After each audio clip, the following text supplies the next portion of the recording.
is we go over a series of concepts to get a track to improve. Typically, a normal stream goes over one match, and they're left to hang to dry. And we want to see some accountability and see some measurable improvements. That's right. Alrighty. So last week, I'll just go over the recap since it was a while.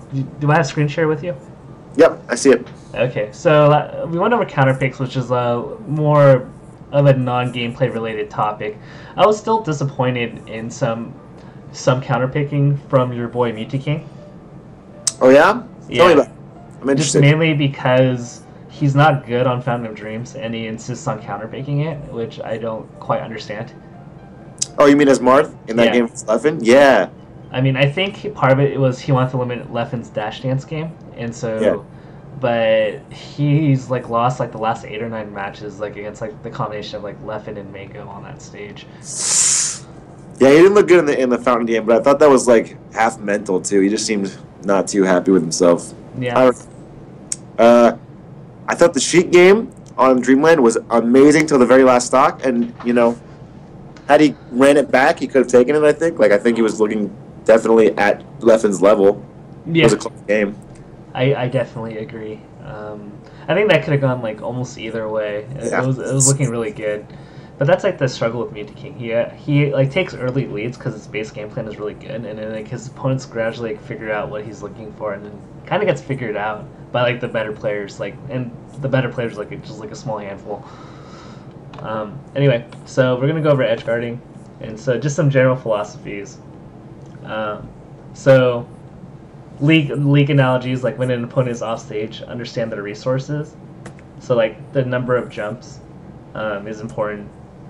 Whether or not they have it will make your decision trees a lot easier. Okay.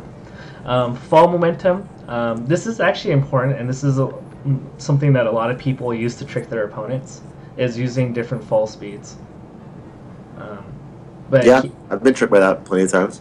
where like they do a normal fall and then they fast fall last minute to change their momentum and just like hit you with something. Right. But keep in mind, if they fastball, their fall speed can't unreverse. They can't go back to slow falling momentum. Oh, interesting. Air dodge. Well, that's like for like non-puff. Right. Peach. Yeah. Well, I'm not trying to like crazy edge cards on puff. Air dodge, like obviously in Melee, unlike Smash 4 and Brawl, if you air dodge, you've exhausted pretty much everything. Yep. Their attack, their hitboxes, the vertical height that they can use to kind of vertical height. I like to say is like kind of like money, or I don't know how to explain it. Like it slowly gets you in. Like more vertical height will give you like like horizontal height indirectly, right?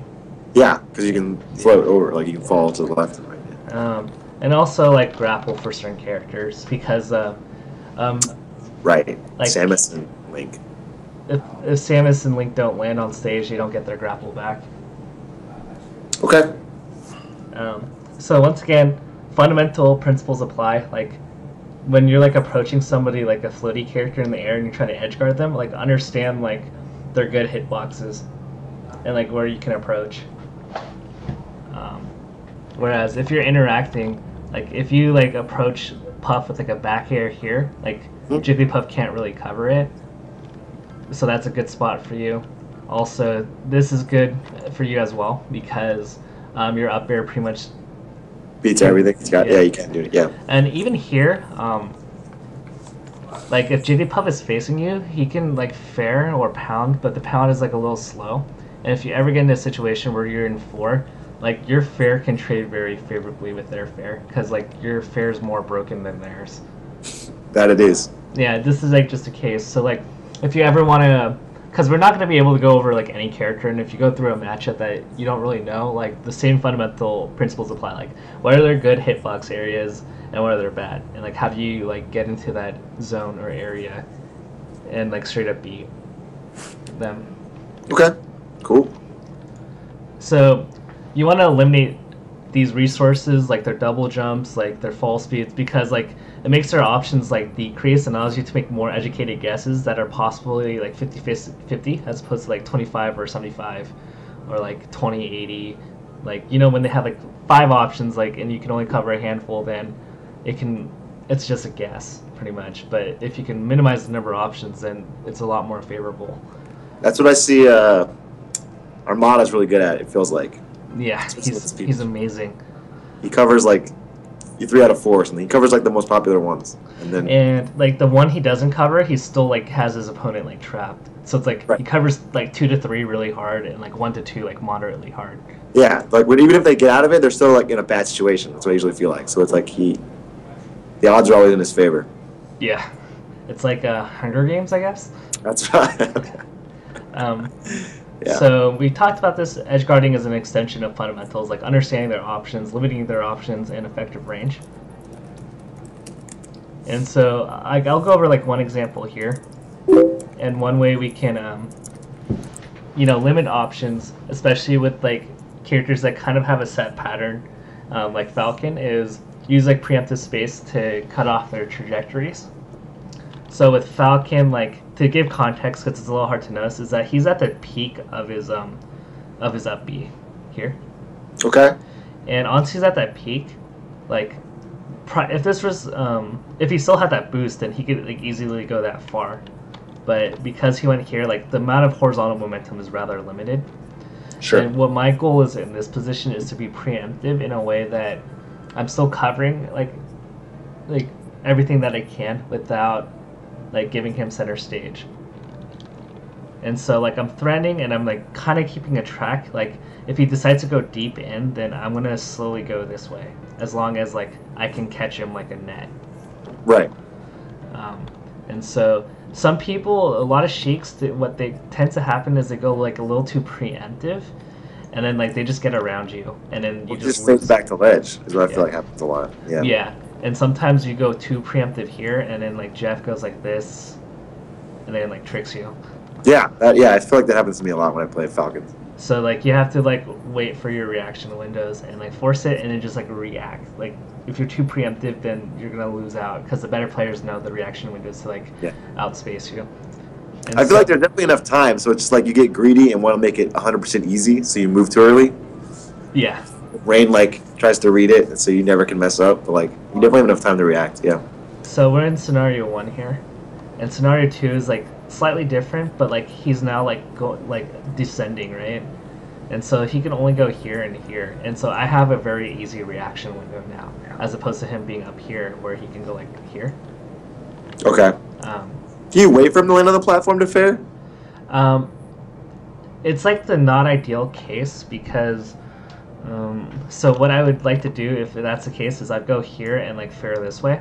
But what tends to happen, and I see a lot of Chics do this, is like the Falcon could land and you fair them, but they get their jump back.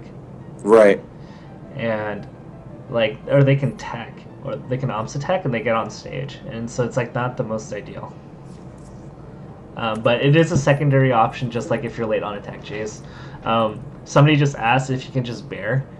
Bear is okay. It resets the situation, but why I don't like bear as much as fair is that bear sends you up diagonally, whereas fair kind of sends you straight horizontally.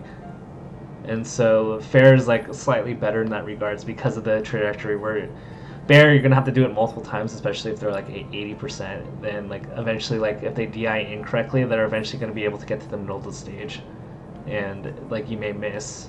And so if I can, I use fair, if people are wondering. Makes sense. Fair is just awesome. So like I get a checkmate here. Now I can either fair if he goes to platform or F tilt if he goes to corner. So I created a situation from many options to like 2 options where I can react to both. And that's what good edge guarding is in Melee. So some other general principles is like, don't exhaust your double jump to chase your opponent if you don't know whether or not it's going to hit. Because, like, if you double jump, you've essentially exhausted your effective range or your threat zone if you don't land or if you miss. So, like, I throw this bubble as like a jump range. So if Shroon wants, he can jump here and then like threaten a fair here to potentially catch. And so you always have that threat, and so that Jigglypuff can be like really nervous. But imagine if you like exhausted your double jump, then the maximum thing you can cover is just his bubble.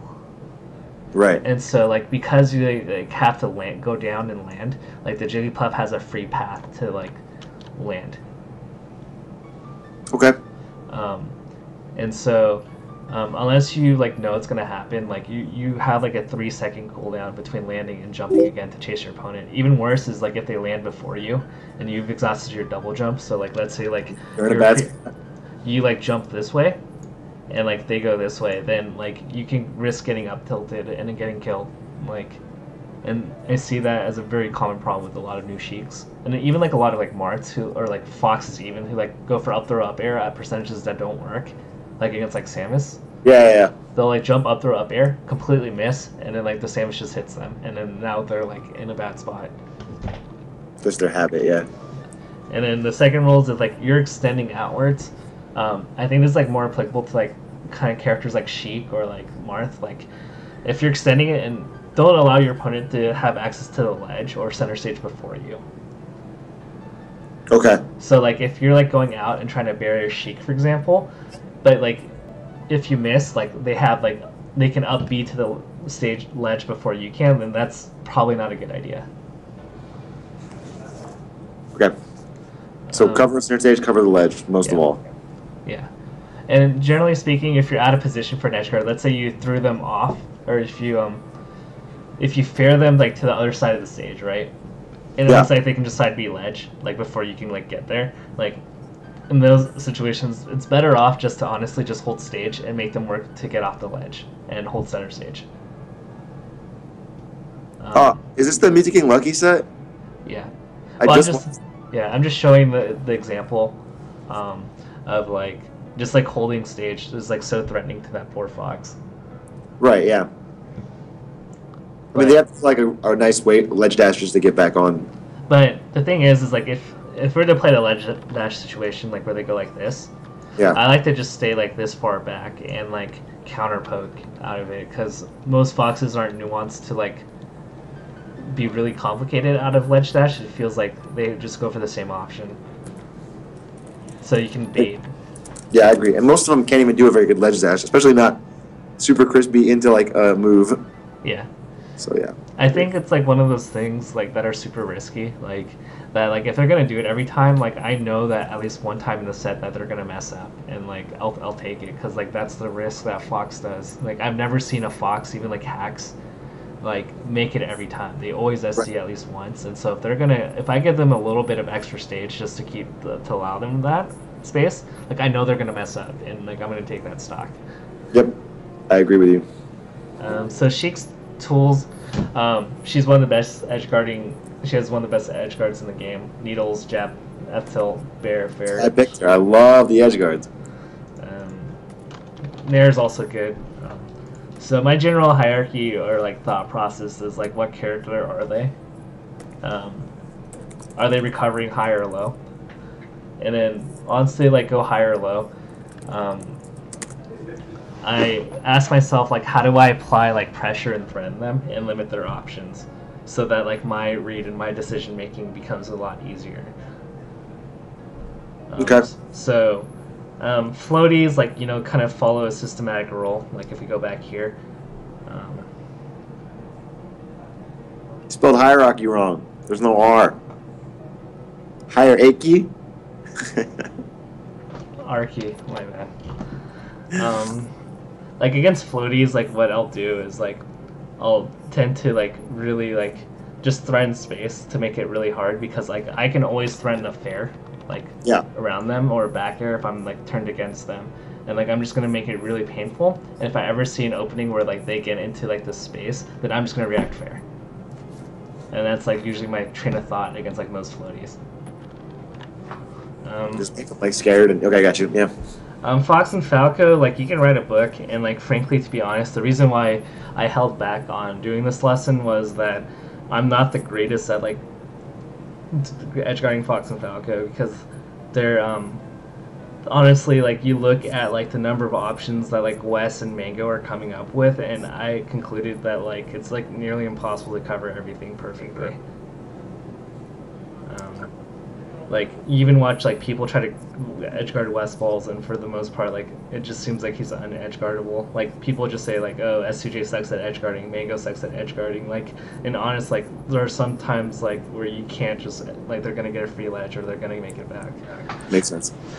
So the general guidelines, like first I ask myself like, are they underneath stage? Let's see, did I mix this up? So are they underneath stage? Then like. I'm going to start thinking like, okay, here are my tools, needle, nair, or bear, and we'll go into like the little specifics of those. And the other principle that I have, I may have put these out of order. If they aren't going to go low, like try to stay horizontal, and you're reacting with a hitbox to the side B. So similar to how you would, it just goes back to timing windows. If you want to go to tech chasing, for example, the quickest timing window that they can do, timing option that they can do is tech in place, right? Yeah. And so in this case, what our goal is that if they are like above the stage or can jump and like go towards the stage, we're reacting to the side B, we're preparing for the side B, and we're reacting to anything else, because like the up B takes like a lot of time to do. Air dodging takes more time to do, but that side B is instantaneous. So in this case, like Mewtwo King, like the way I see it is like Mango jumps, but like Mewtwo King always has position to react to any sort of side B that happens, and so he's keeping his body ready. That like, oh, if he sees side B, bear. But if Mango just decides not to do it, then what happens is he's gonna fall down a bit. You're gonna fall down a bit.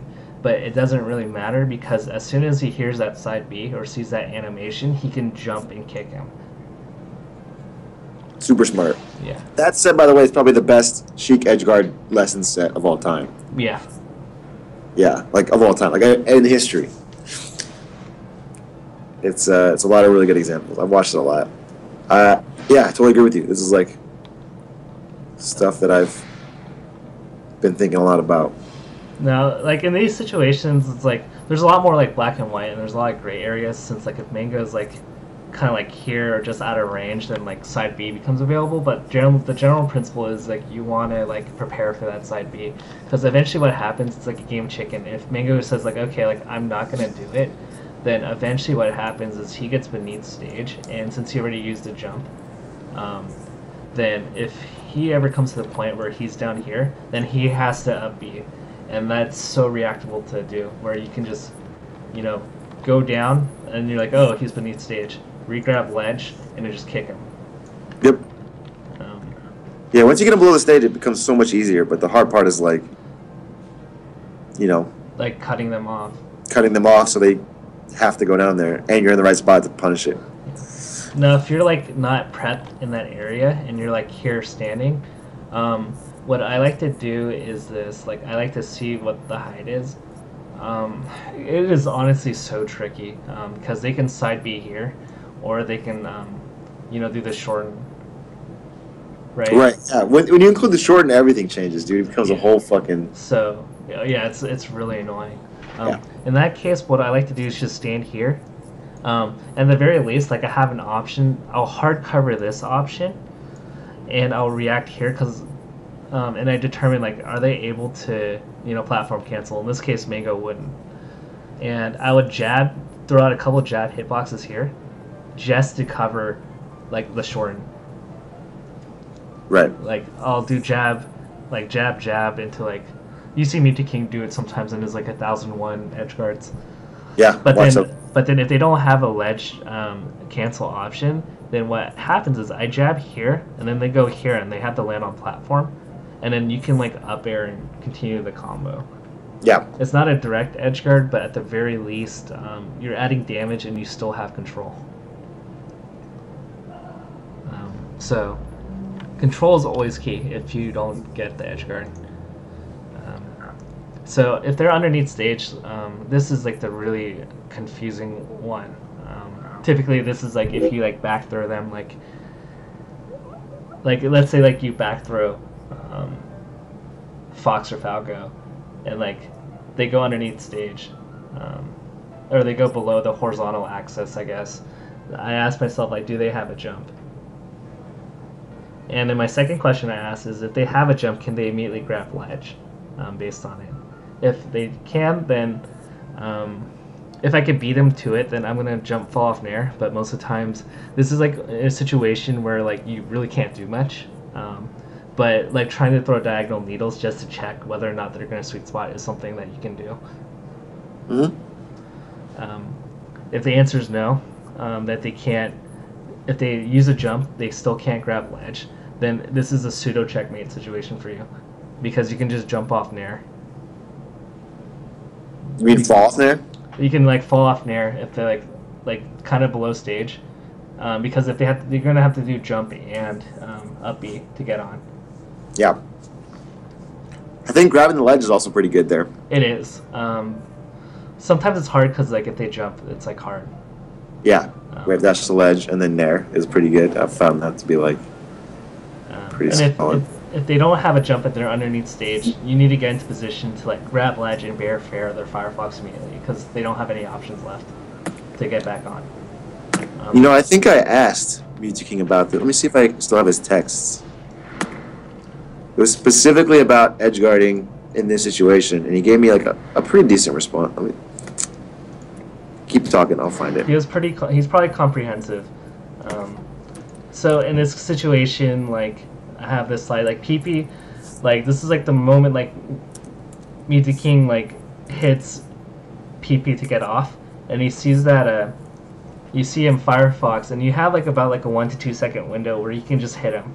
And I think a lot of, like, if you watch Hungrybox, like, he's really good at just reacting. As soon as he sees that fire animation, like, he's going out and hitting. So, like, if, like, he sees the fire start within, like, 2 jumps of Jigglypuff, like, he's going out there and killing. And I think the same principle applies to Chic, where if you see that fire within, like, 1 jump distance away from you, you should be getting it, like, 100% of the time. Right. That makes sense. Now, there are contingencies, like, if you send them in a way, like back air and they go upwards, and you have to kind of like react. But and likewise, this is like example 2 where like Sung is off stage and then he has to up B, and Mewtwo King immediately recognizes that like he's done, like, and then he nairs. Yeah. It's sometimes hard if they're good at teching. I mean, that situation to be fine, but like on FD, sometimes they can like angle into the wall, and then your nair hits them, and then they tech, and then... Yeah. I mean, what you can do is just, like, kind of aim yourself between, so that you're between them and the stage, so that your hitbox doesn't send them towards the stage. Oh, okay. A little subtle. Yeah. That's what I asked him to get about, actually. I was like, I'm often doing similar moves that I see you do, but then, like, they tech it, and then I'm like, what's the difference? Yeah.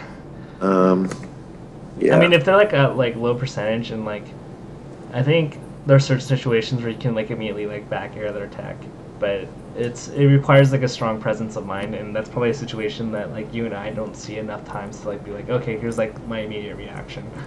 Right. But it's something to worth considering, where if like you fair they like tech and up B, then you should like have the presence of mind to like just back air like that up B. Sick. And if they have a jump, it's a pseudo mix-up, so like the common scenario is like if you like back throw like a fox like at low percentage, like it's really hard to do, and like it almost comes down to like a 25-75 read, but like if you're right, like you get a kill.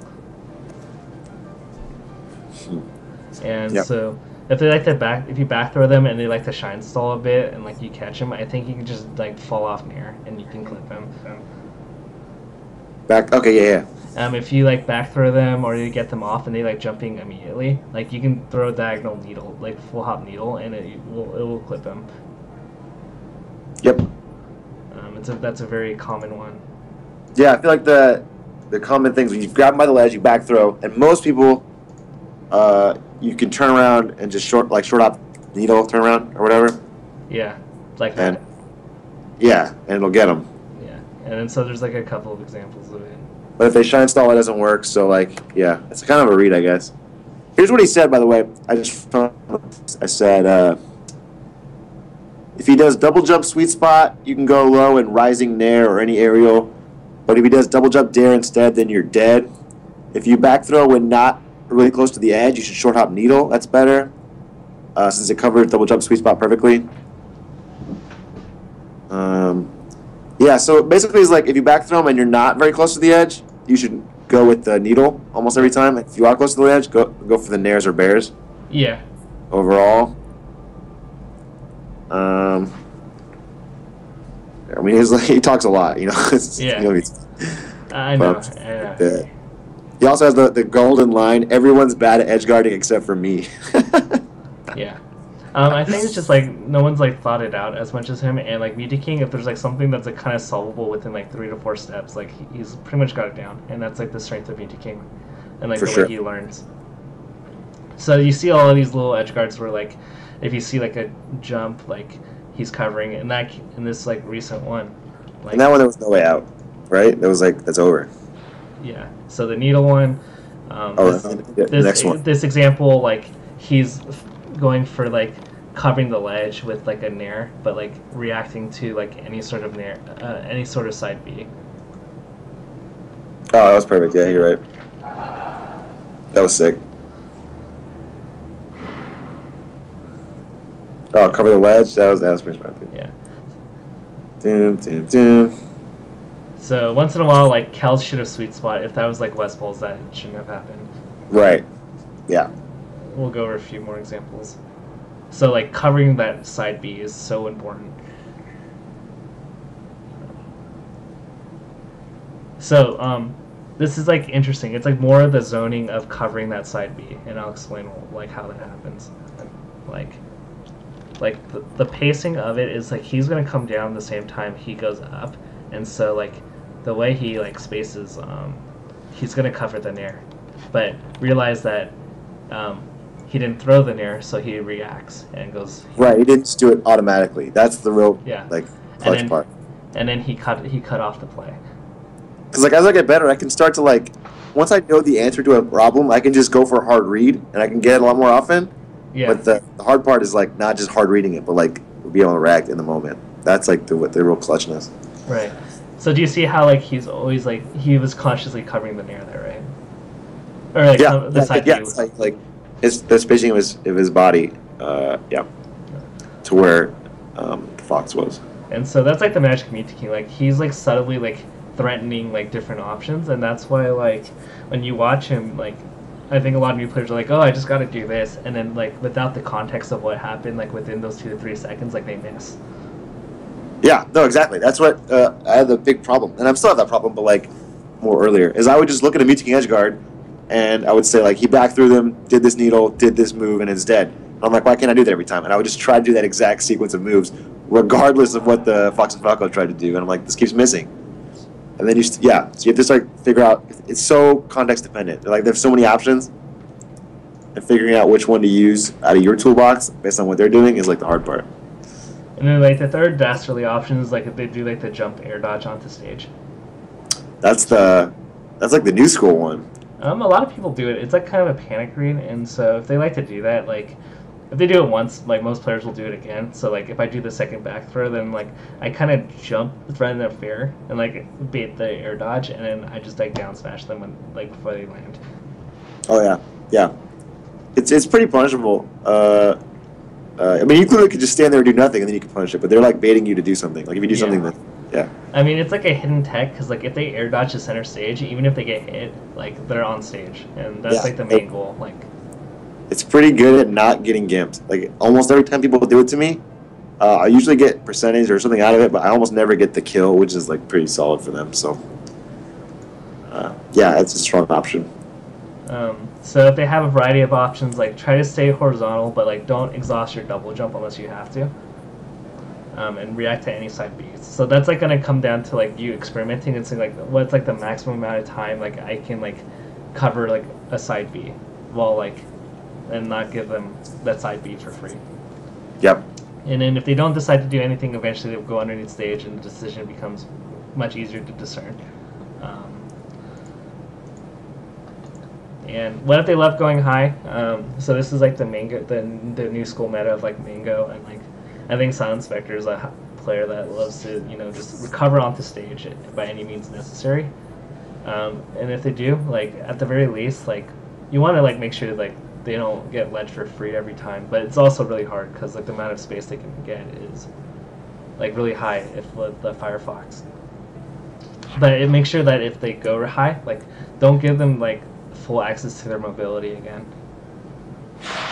If that makes sense. Like you want to make sure that if they land, like you're getting them in shield and you're threatening them, so that they're not running around in circles. Because then that's like the absolute like worst case scenario. Well, almost like I guess the worst case scenario is getting side beat and then getting up aired and getting. yeah. Okay. So those are like the general principles that I find for Fox and Falco, and pretty much like for every other character, like Falcon. I mean, it's pretty straightforward if you just watch the Muti King video. It's straightforward. Like against Falcon, if they recover high and they're trying to grab ledge, I just forward tilt them. If they're below, then I can grab ledge and just like nair them, or rising nair. Right. So like Falcon and Ganon, you should have to a T. Like they're like the easiest characters to like edgeguard, to be honest. Yeah, I think you have it. Like when I watch your games, you don't seem to mess up edgeguards for Falcon. Like they don't trick you that often. Yeah, because like I'm just like cutting. I'm like goading them into a certain spot, and that's something like if you watch Muti King like edgeguard floaties, like that's something you really want to pay attention to. It's just like the way he like kind of shepherds his opponent to like go in a certain direction, and at the very least, like let's see, it's pretty elementary. Like I just like watching this video. That nair, I love this video. Oh, that was so sick. Also, one thing I would say is good is knowing how like practicing doing a move the second another move ends. Because like when I edgeguard a lot, I'll have to do a thing where I'll jump off, I'll back air them. This is low percent, right? Yeah. They'll immediately up B again, and I need to immediately jump back air again. Oh yeah. And, like, if you don't know your timing, for a long time I wasn't doing it fast enough. Like I would hit it too early, and it was still doing the old back air, so it wouldn't come out, or I would do it too late. So like knowing the second you can do two back airs. A good way to practice it is like if you're on the ledge and you immediately let go, you can do two back airs and still get back, then you're good. It's like a good yeah. That second hitbox is pretty tricky on most people. Like try doing it on Yoshi's without jumping. Like back air, jump back. You can barely do it. It's really sick. Let's see if I can find different examples. Covers the side B's, falling nair, pretty straightforward. So if they're below, like always, like just if you can, just like grab ledge. That was really cool. That was sick. I've never seen that one. That was crazy. Wave dash back nair. Once again, covering the side B. Yeah. Needle. Sick.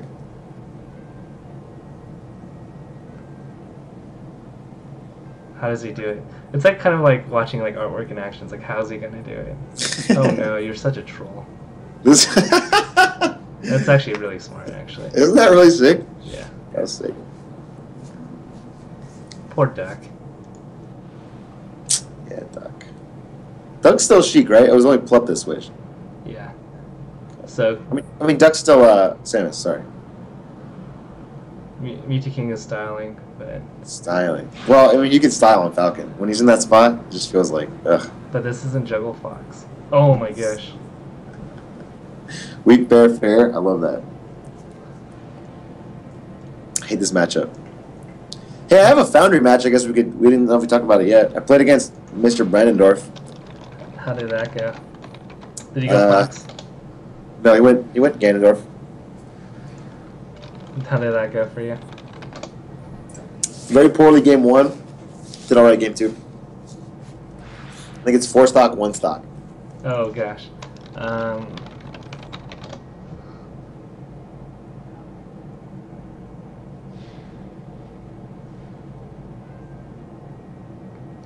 can't find it. There, you passed it right there. I just saw it. Mr. B. Oh, you missed the tech grab. That was like 70% that you could have gone. Oh yeah, I'm not so good at this Ganondorf chain grab. It's like to tech chase before 30, or what is it? What is the deal with this? You can do it as like it's like the Chic chain grab. So I just have to be really fast with my dash. Yeah. God, okay. Because like the way I've been playing is like pre-30, I just tech chase, and then after that, I've been like going for the chain grab. But I need to practice it more. Obviously, we have a Ganondorf at our office, so I should practice it. He practiced the Chic chain grab a lot, and now he can do like 0 to 90, and it's very annoying. So I should probably get him back. Oh no. Yeah, there was a couple of those this game. I wasn't very pleased. Game 2, I think I at least didn't kill myself twice. A lot of this like matchup, to be honest, is like I just like make Ganon go into very bad decisions with position. Oh no. Yeah, right. See what I'm talking about? Just rough. It's rough stuff. Pull the tackle right there. Quick forward smash. Yes. You know, somebody's reputable. Oh gosh. Okay, I think you kind of just gave up there. A reputable video maker is actually making me a combo video just on forward smashes. Alright, we'll look at match 2 because you clearly tilted out. That was no good. Yeah, it's rough. I mean, rough like stuff. you can in principle play this very similarly to like Falcon, the way like Shroom plays them. So like you threaten space with like fair and bear, but like you don't actually have to throw out the moves. And then you get Ganon to shield, and then you wreck him. Okay, yeah. I believe it in theory. I just need to be faster and not get so antsy. And not get yourself cornered. That's like the worst. Yeah.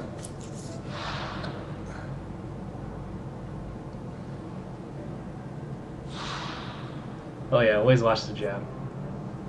That jab is rough. That was kind of janky. Alright. Nothing, let me watch that stock again.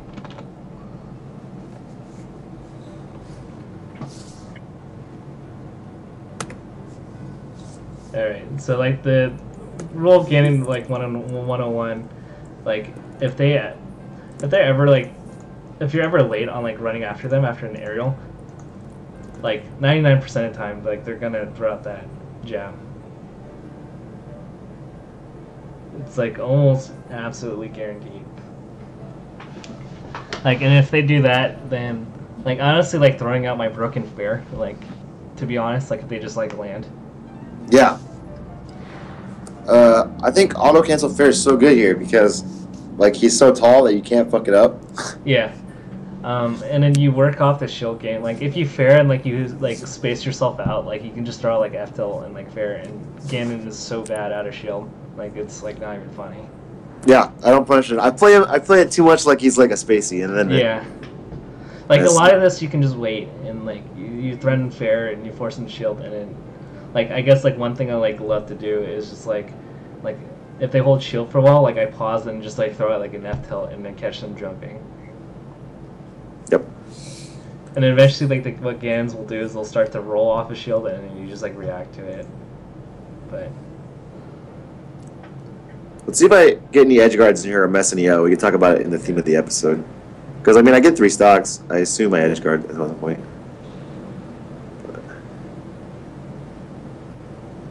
oh, very safe. Like right there. Ah, perfect. Go back. Alright, let's see. Like, obviously, I could have had a much better something out of this right here. Dash tack, that's fine. He's right here. Now, like, what do I do? Do I down smash? I think I always down smash in spots like this. I mean, the first time I'd down smash just to see. I mean, if it's like Bizarro Flame, I'm not down smashing because like he's gonna do that stupid tech. The like wall tech up B. Yeah.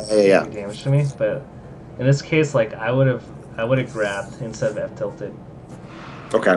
because it's like no longer an edge guard situation, but like they're in lag and like you can punish. So like a lot of this like is determining whether or not like Ganon's in lag. But you did a pretty good punish. Like once again, like I think that dash attack was very greedy. Let me see. What do I do? In this situation, like I could just like down tilt and clip him. You would down tilt? Isn't he gonna hit you?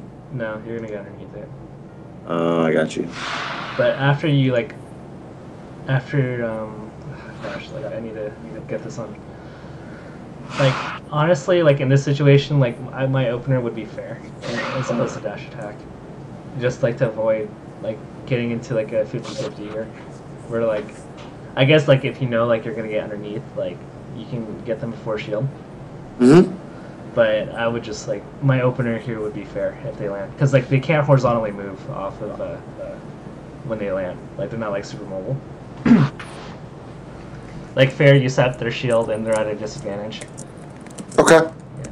Yeah, I definitely need to punish his weak out of shield game more. I'm giving him, yeah, dash attack is like not a good choice. And one of the things like in this matchup that like if it's not Fox, like if you throw out preemptive hitbox, like you will get punished. Like good edge guarding there. Clutch. Okay, so once again, like I think you're missing out on like fundamentals here. As soon as I see that happen, instead of going up here, like I'm going here and resetting and facing towards him and making his life really difficult to like get center stage. Like now, like you're on this platform and he's above you, and like you're gonna have to find a way to get out without taking too much damage.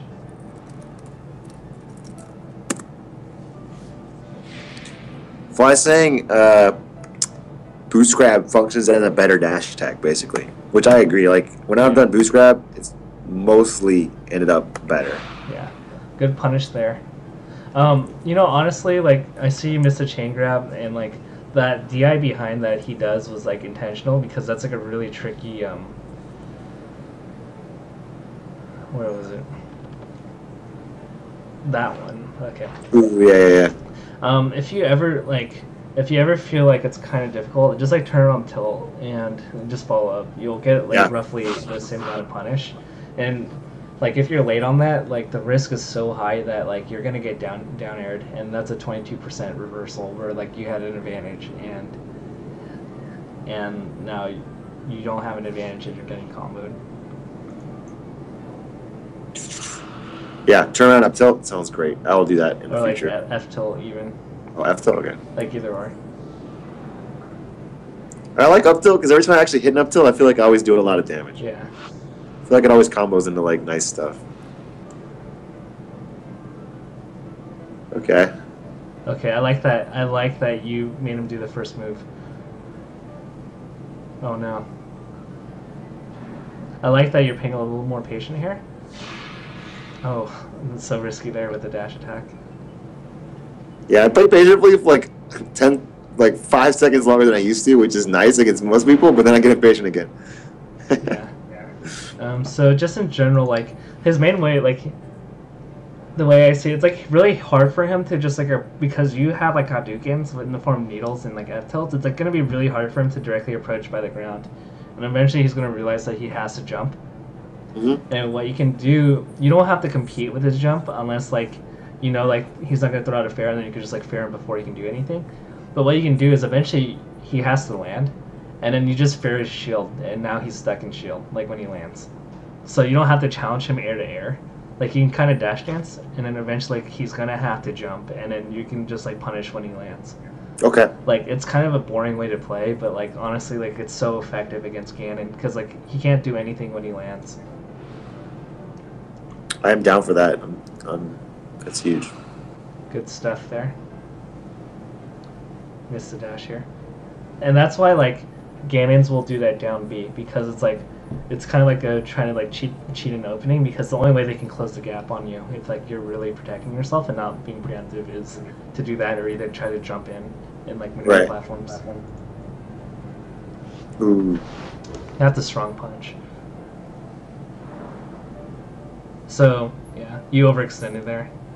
So, like in that, like you're gonna find openings because like he's gonna get desperate, and this is like a perfect time to just like punish his lag. What do I do here? He lands and I do. You can just punish him. That was a grab. It was a grab. Yeah. Ugh. And so, like, just like to put in context, that was like a 20 to 30 damage punish on you. Like on the flip side, if you executed correctly there, just a really minor adjustment, you could have done like 60 damage to him, and that's like a 90% reversal where all you need to do is just like wait for him to land, and like that's like how this like matchup is. It's like really stupid, to be honest. Like Ganon has to work so hard.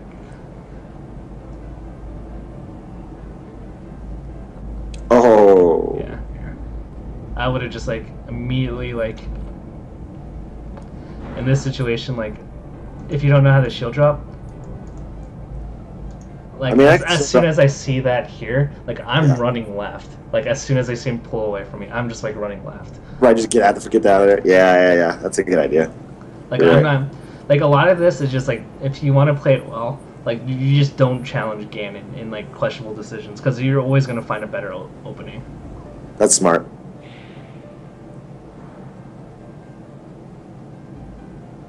Does that kill? No, it's close. Oh, I didn't kill. Ah, the pullback. Of course, if you like full hop in front of him, he can reaction up air. But like if you like space your fair as well, like Ganon can't do much.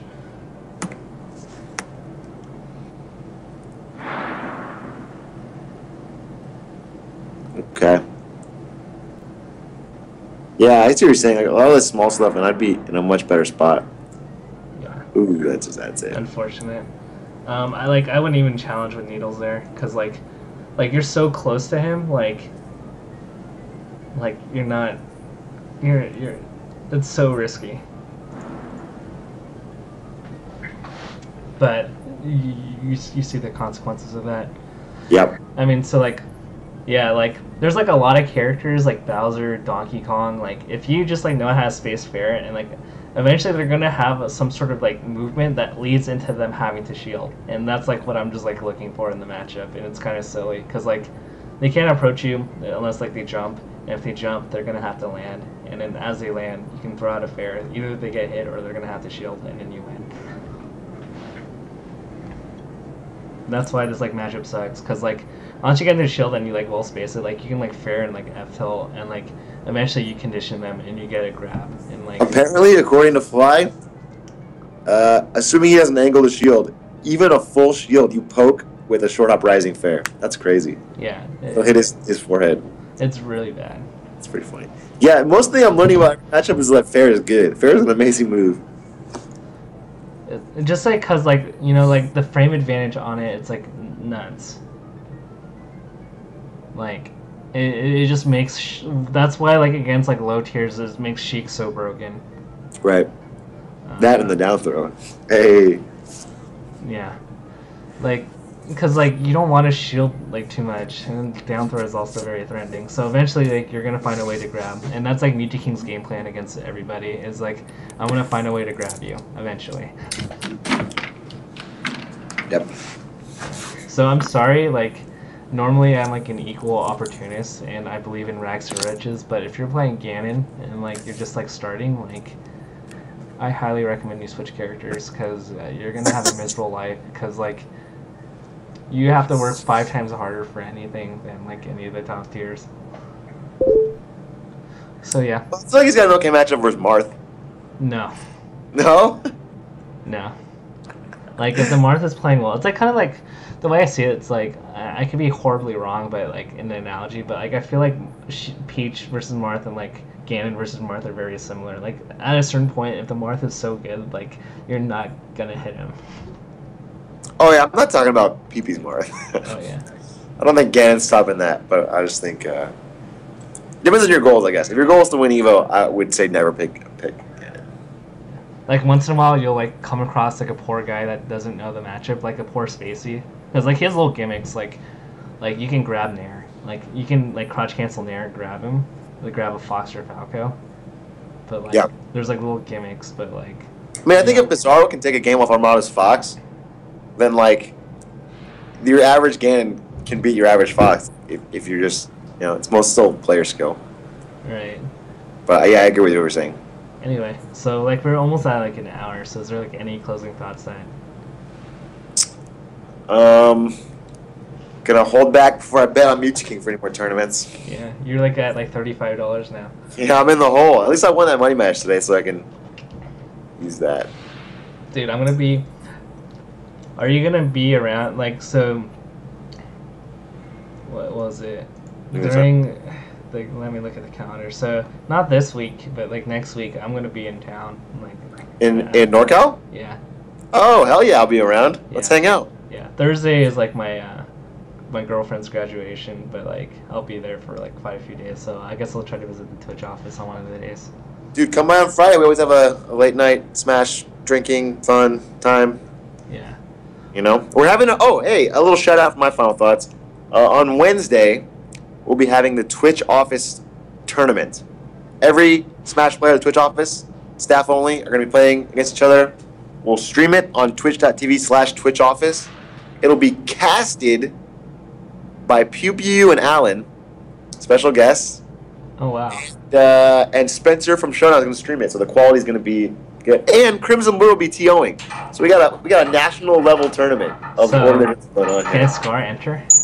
You want to say hi to this guy? Hey, it's the Blur. Crimson, how are you? 129 people watch this? Oh, ouch. Yeah, usually it's 10K. Mint. Do they need the blur bump? Do I gotta do a tweet? We do not need the blur bump. Please, everyone, unfollow Crimson Blur on Twitter. That's quickly. Do you know what I'm gonna put a tweet out of this? It's 1K, real quick, dude. I was talking about our Twitch office tournament on Wednesday. TO right here, national level TO. Look at this guy. I never agreed to TO. Yeah, he's agreed to it. He's locked in. We got Pew Pew and Alan commentating, and we have Spencer from Showdown doing the streaming. So it's gonna be a real slam dunk. Yeah. I'm gonna go Pichu. He's going Pichu. He's not Dude, going. God, I hear so much about this Pichu. I just want to JV5 it like I did that random girl at that Super Smash Sundays like Valentine's Day tournament. Bobby Scar will be playing. He's going to be playing not Falcon, but we'll see. If he starts losing, I think Bobby's very nervous to lose his place as number 1 in the office. He might switch to Falcon. I just know him that well. It's going to go one of two ways. Yeah. Okay?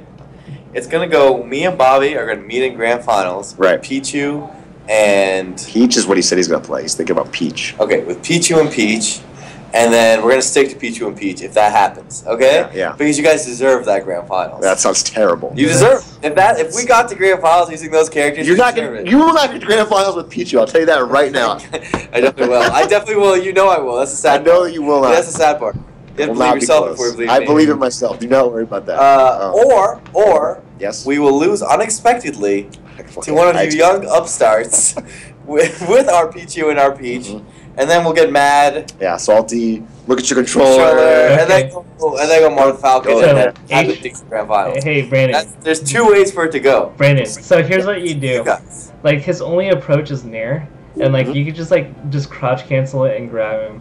And you talking about Blur? Or you talking about Bobby? Blur, and like Taffa, what you're gonna have to do is not give people advice for Pichu because that's fucked up. Yeah, that is cold. That's actually ice cold. Like you can just like dash. You can. What are you doing? That is cold. You're on a shit show giving advice, killing What Pichu. are you doing, That's dude? cold. That's 132 people I can't beat anymore with Pichu. And if you like. Okay, and this is a crouch cancel shenanigans. Just spam like down smash until like he like puts up shield, and then just grab him. Don't worry. Or you can just play Pichu. I didn't do any of that, and I still won because it's not good. It's Marth. I'll say it's got some movement. It's Blur-like. It's Blur-like, as in like it does cool stuff, and then just flubs at the very end. Sure, but I mean, I still get fucked up. I'm not at the level where anyone doing cool stuff is gonna not lose to me. Damn it! Like I hear all these great things, and like you guys just make me want to like apply to Twitch. Dude, you guys are so. Tafo stats. We need you. Best stats division. You think we would accept Tafo to Twitch? Are you kidding me? He doesn't fit the culture. What? He doesn't fit the culture. How do I not fit the culture, Twitch? Not a culture fit. Not a culture fit. Culture fit. The first step of being a Twitch is to have a massive ego. Oh yeah, it's true. You're way too humble. You're way too humble. Are you kidding me? That's I suck at this game, and I tell everybody I'm the greatest. I just walk around. People that don't know, they think I'm so good because I won a money match with Wabo playing Marth.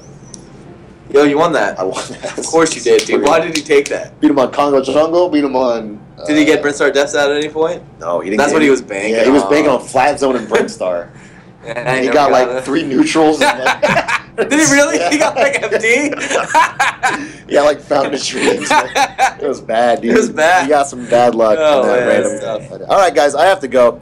It's 8:30, and my girlfriend's waiting for me. I told her I'd be home sooner than this. Yeah, what's your problem, man? All right, have a good one. I had a great show. This was really fun. Thanks for the help, Edgeguarding, Tafo. Please, everyone, watch twitch.tv/twitchoffice on Wednesday. I'll do a shout out probably at the Foundry tomorrow. Thanks. All right, sounds Later, good. guys. All right. Late. Have a great night.